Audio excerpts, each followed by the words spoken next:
how do I say this without getting canceled?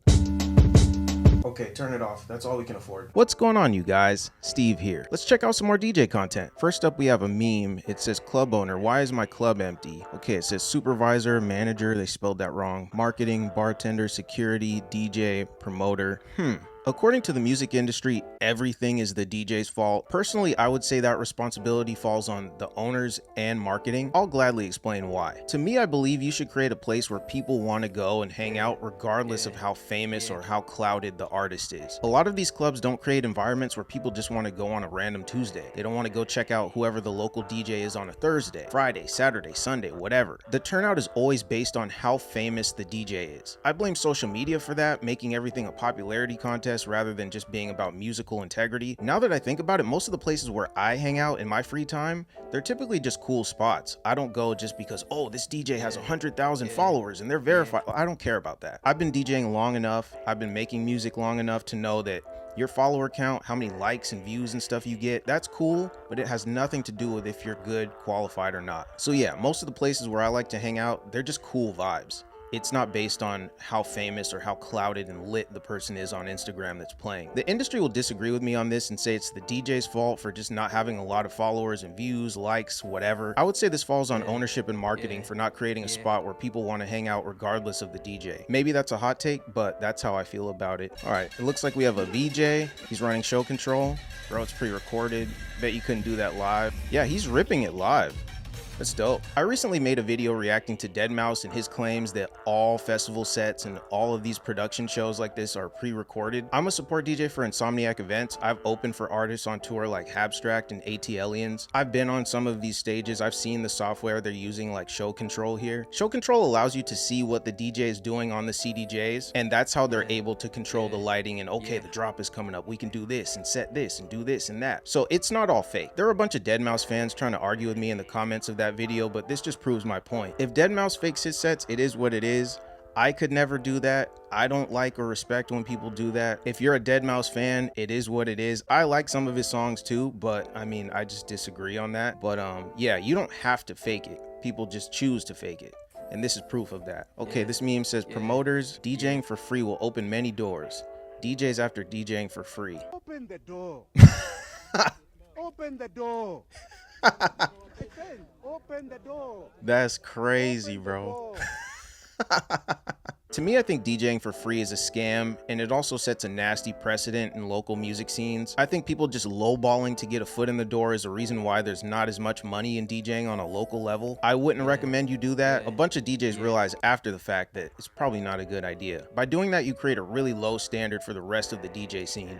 And yeah, it's just a net negative. Oh no. Back up a little bit. Oh no. Back up. Back up. Oh. And she's not even realized.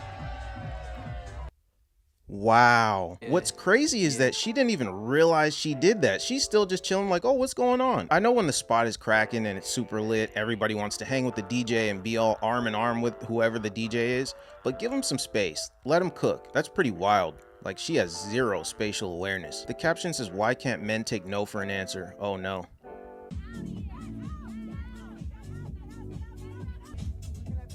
Random man walks up.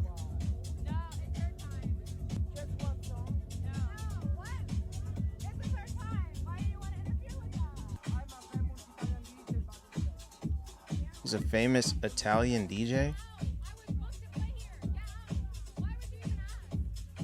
Oh, he's trying to kick her out. That's crazy. The reality of being a female DJ. I mean,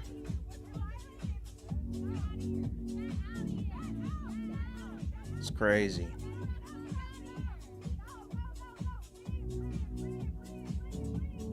That's crazy. So, geez. Basically, some random DJ walked up to her while she was performing and asked to play some songs. I think that's super lame. If you're a DJ, don't do that.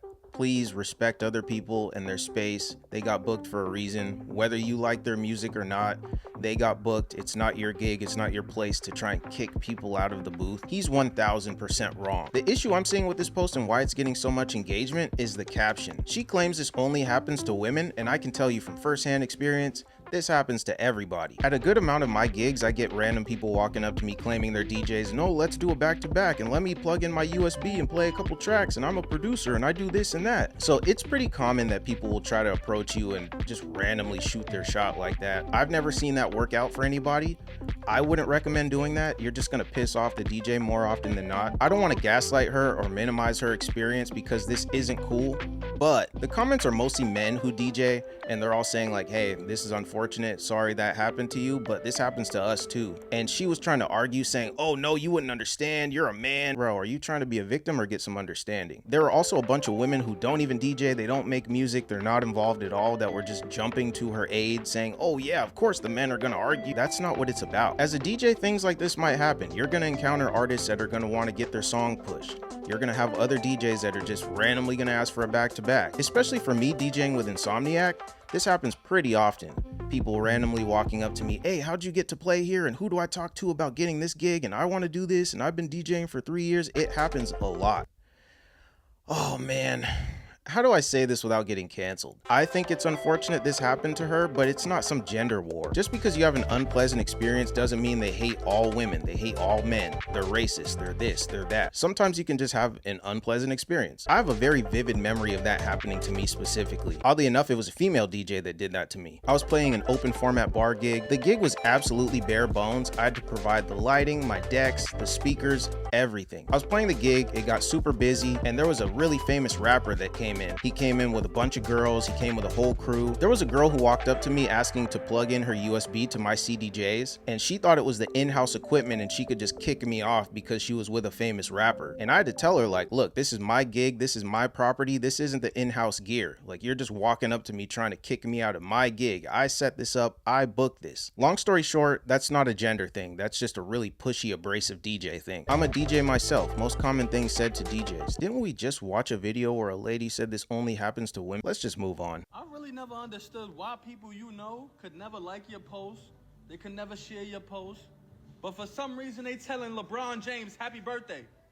They telling Lil Baby happy birthday. You don't know that. What the f?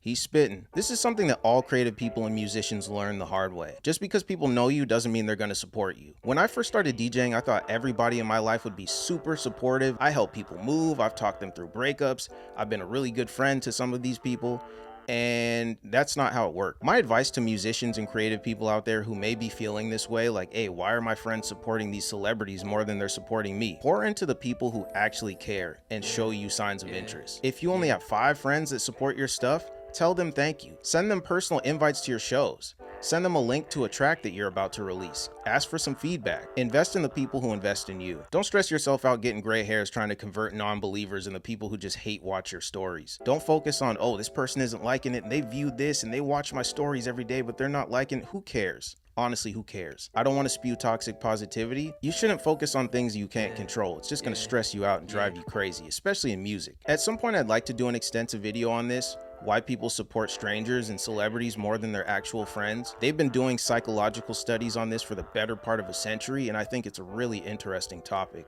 especially with social media exacerbating the problem now. Okay, we got a post on Threads. It says, why haven't bar DJs updated their music catalog since 2010?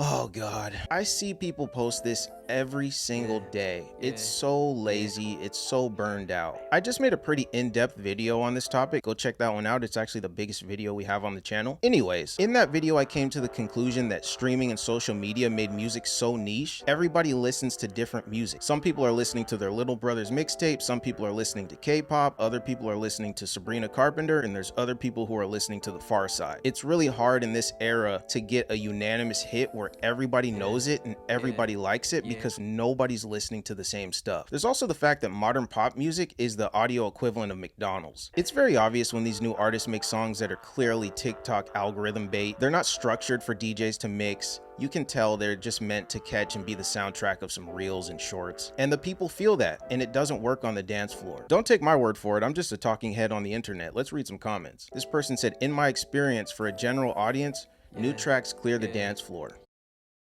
That's literally what I said. People don't dance to these new songs. One thing I've also noticed is that people complain that DJs play old songs, but nobody ever recommends new music. Like, what do you want to hear so bad? What song do you think is a unanimous hit that literally everybody in society is not getting? Other than songs like Not Like Us and Fiend, most songs aren't getting those big reactions. When you play a bunch of these new artists, people aren't screaming when they hear the beat drop like they do for Pony by Genuine. That's just a fact. They aren't playing to music lovers, they're playing to music hearers more or less, to drink and maybe hear a song from better times, and if not that, familiar top 40. You can make an argument for this, but I don't think that the people who are requesting Ice Spice in the club are the arbiters of musical integrity. New music seems to clear the dance floor unless it's a popular song at the moment. New house music like tech house, afro house, and disco house seem to get a reaction depending on where you're at. I can only speak for the Southern California area. I'm also in the California area, and I've noticed this. It's a really strange phenomenon. For some reason, people respond really negatively when you play new hip hop and pop songs. But you can play 70s disco, you can play 90s house, you can play some brand new Eptic. Shout out to the homie. It's all gonna pop off. It's not just all new music since the pandemic doesn't work. It's specifically hip hop and pop music. All these other genres, people are eating it up. In 2010, the complaint was that they hadn't updated since 2000. Basically, bar DJs take a while to get residency, so as they work their way up, once they land something, they just get stuck musically. This guy is very wrong, but he's very confident. I honestly respect it. He's saying it takes so long to get into booking rotations that DJs forget to download songs. That doesn't make sense at all. Even for me personally, when I first started trying to book gigs, it wasn't really working for me, and I was up on all the new tracks. You do your homework. That has nothing to do with it. He's way off base with this. It boils down to what people dance to. It's not about DJs just forgetting to download new songs. A lot of DJs have all these burned out TikTok songs, but when you play them, everybody's standing against the wall. Nobody's gonna dance. Maybe there's a couple people who follow the artist that are super stoked on it, but the overwhelming majority of people respond really negatively when you play TikTok songs. That's all I've got for this one. You guys let me know what you think in the comments. As always, I appreciate you guys, and I'll catch you in the next one.